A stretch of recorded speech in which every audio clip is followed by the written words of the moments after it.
Good evening, ladies and gentlemen. Welcome back to Griever Productions. We are here with... Oh, hang on. One of my screens is gone. Nope, it's back. Okay. We are here today with BTS. This is, for those who don't know, it is BTS are a Korean K-pop band. Why does it keep playing? Go back to the start, please, computer. Oh my god, this thing is possessed. I am sure of it. So this is a newcomer to the channel. I have not heard anything when it comes to BTS. I'm very excited to see what they have to offer. So thank you for joining me in the ride. Now, before we do, please put a like on the video. It really does help out a lot.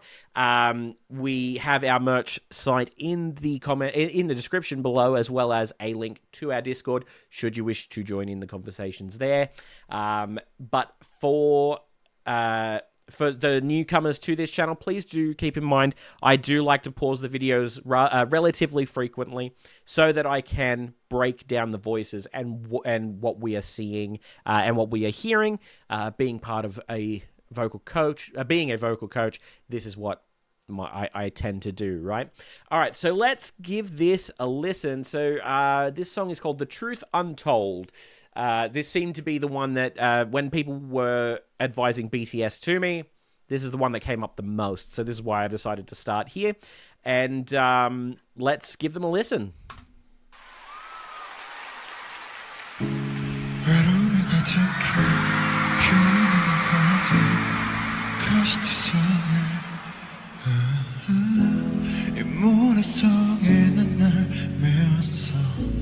Interesting. Okay, just to pull that apart, right, before we get into the next vocalist here, keep in mind, I know none of these people, so I don't know any names or anything like that, but that first vocalist there, it was very interesting. It was very well sung, and you could tell that it was at the bottom of his range, but he has this very interesting tone to his voice in which the lower notes sounded actually lower than what they are. There are very few vocalists that do that. Like, for instance, the vocalist Kenny Rogers is an example that I use for this, where he's actually singing higher than you think, and it makes a lot of what he does seem a lot easier than what it actually is. But when you actually start to sing it and pull apart the songs themselves, it is actually a lot harder than what you expect. It's usually an octave higher than what your brain originally perceives it to be. And I feel like I had that similar sort of vibe there with that gentleman. And it was lovely. Lovely voice. Very clear. Very clear.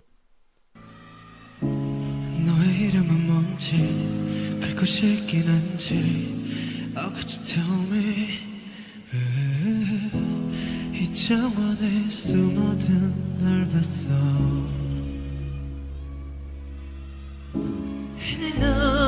너의 온길 모두 다 진짜란 걸 푸른 꽃을 꺾는 손 잡고 싶지만 내 운명인 걸 Just smile on me Lie on me 너에게 다가설 수 없으니까 내겐 불러줄 이름이 없어 You know that I can't I show you me I give you me 초라한 모습 보여줄 순 없어 또 가면을 쓰고 날 만나러 가 Okay. But I still want you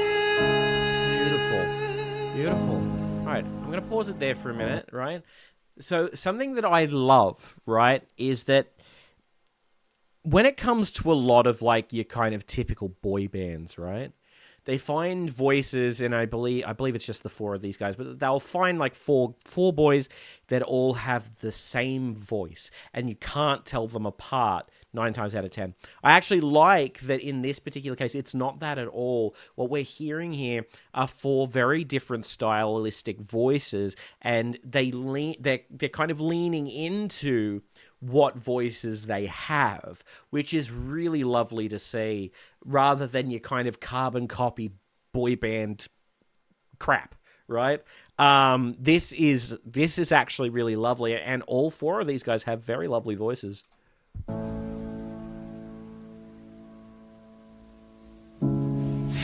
정원에 빈 너를 닮은 꽃 주고 싶었지 바보 같은 가면을 벗고서 Oh. No. Go back. I'm a sucker for a harmony. Oh. Beautiful.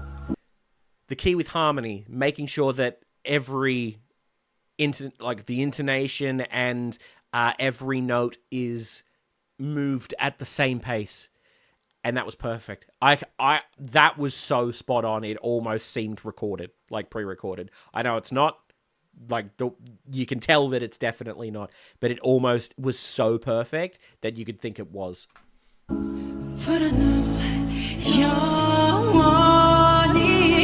기댈 수는 없는 걸 숨어야만 하는 걸 주하나니까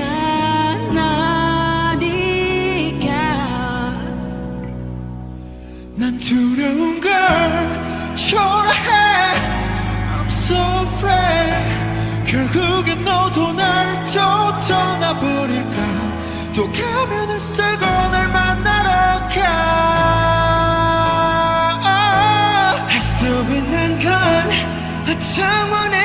Sorry, this gentleman here, right?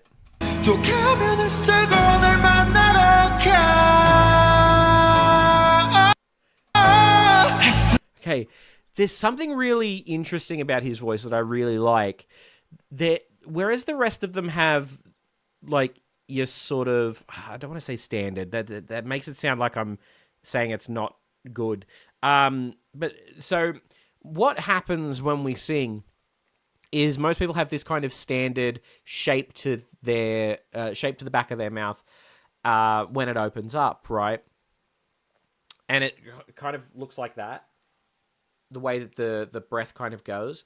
Whereas that first gentleman, it's kind of like the bottom parts here kind of go like that a little bit, and it sounds more open. Like when he's singing, it sounds more open like that, as opposed to something like this, where it's like, this is my natural, but this is the sound that comes out when I am replicating that shape in the back of my mouth, right? And it's really, really lovely. Like, it really suits, especially in this song, and it suits him. It's beautiful. I love it. But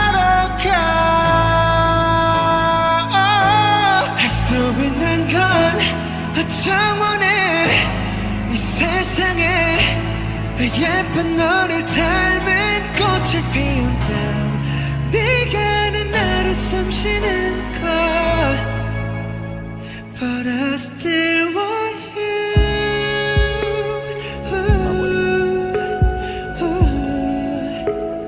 I still want you.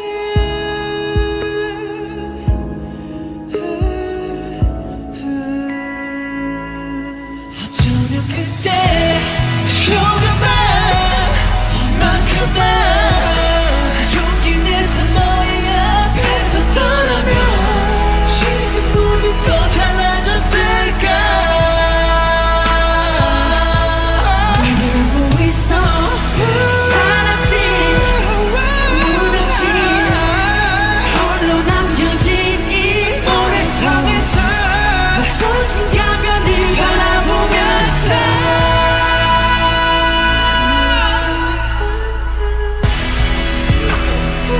How I was saying before, how you want the harmonies and the melody to go together, that was pretty much what they did here. There was a couple of moments where one went for a little bit longer than the other, right? But a lot of the time, right, I blame that sort of thing, especially when you've got four guys here.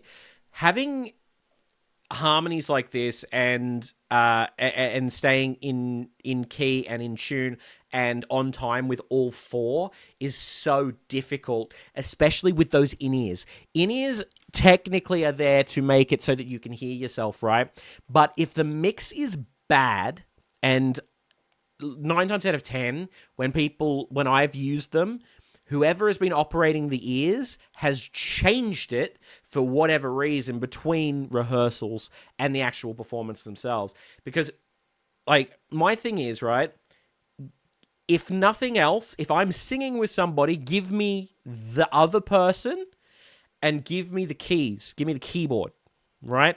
And further back in the mix, give me the rhythm section. So give me the drums, give me the bass, right? If nothing else, make sure that that vocal and that piano is up, right? Because worst case scenario, I can pitch just off those two things.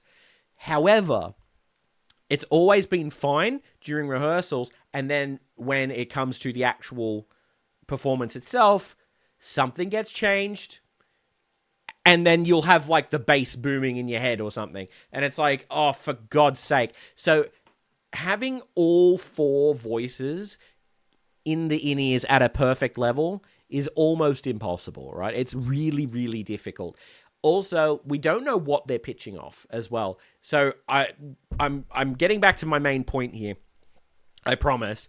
It's just my ADHD brain breaks everything up. So they having all four in the headset, in the in-ear foldback things that they have, is very, very difficult because we also don't know what each person is pitching off. So basically, this gentleman on the left-hand side here might be pitching off the one on the right here. However, the one on the right might be pitching off the keyboard.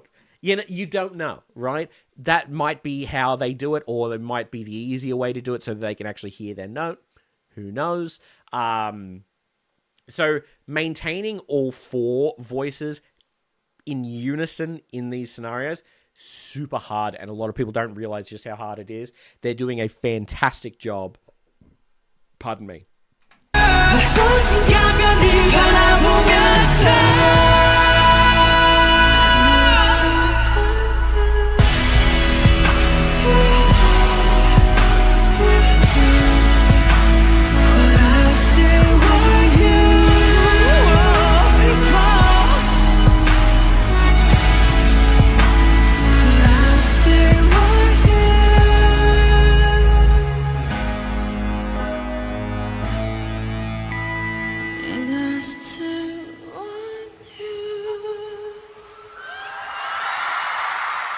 Beautiful. Absolutely beautiful. Wow. Okay. I was expecting something a little bit more upbeat and poppy, but this is the one that people wanted me to react to, and I can kind of see why. Because when it comes to... Let's just use the generic term, and it seems such like a derogatory term, but it's not. Let's think about boy bands, right? When it comes to boy bands, there's this stereotypical pop thing that goes with them. But 9 times out of 10, they're not doing things that really show off their voices. And that's what I do. I'm a vocal teacher. I'm a vocal coach. I understand voices, and this gives the best opportunity to actually hear what they're doing. And I feel like I've really mentioned everything that I kind of wanted to mention when it comes to these guys. When it comes to that first gentleman that started singing... I've already brought up how his physiological makeup here is a little bit different. How rather than having the kind of back of the mouth shape like that, naturally his is more like that, and it's more open, and it gives that more kind of open sound. And that's really interesting because, like as I was mentioning before, boy bands tend to have this kind of copy-paste mentality where all 4, 5, 6, or 7 bloody vocals, or however many, right, tend to just be a copy-paste of each other. And there's no uniqueness to them. These 4, completely different story. Totally different story. They are absolutely phenomenal voices, and they are doing a phenomenal job at what they're doing.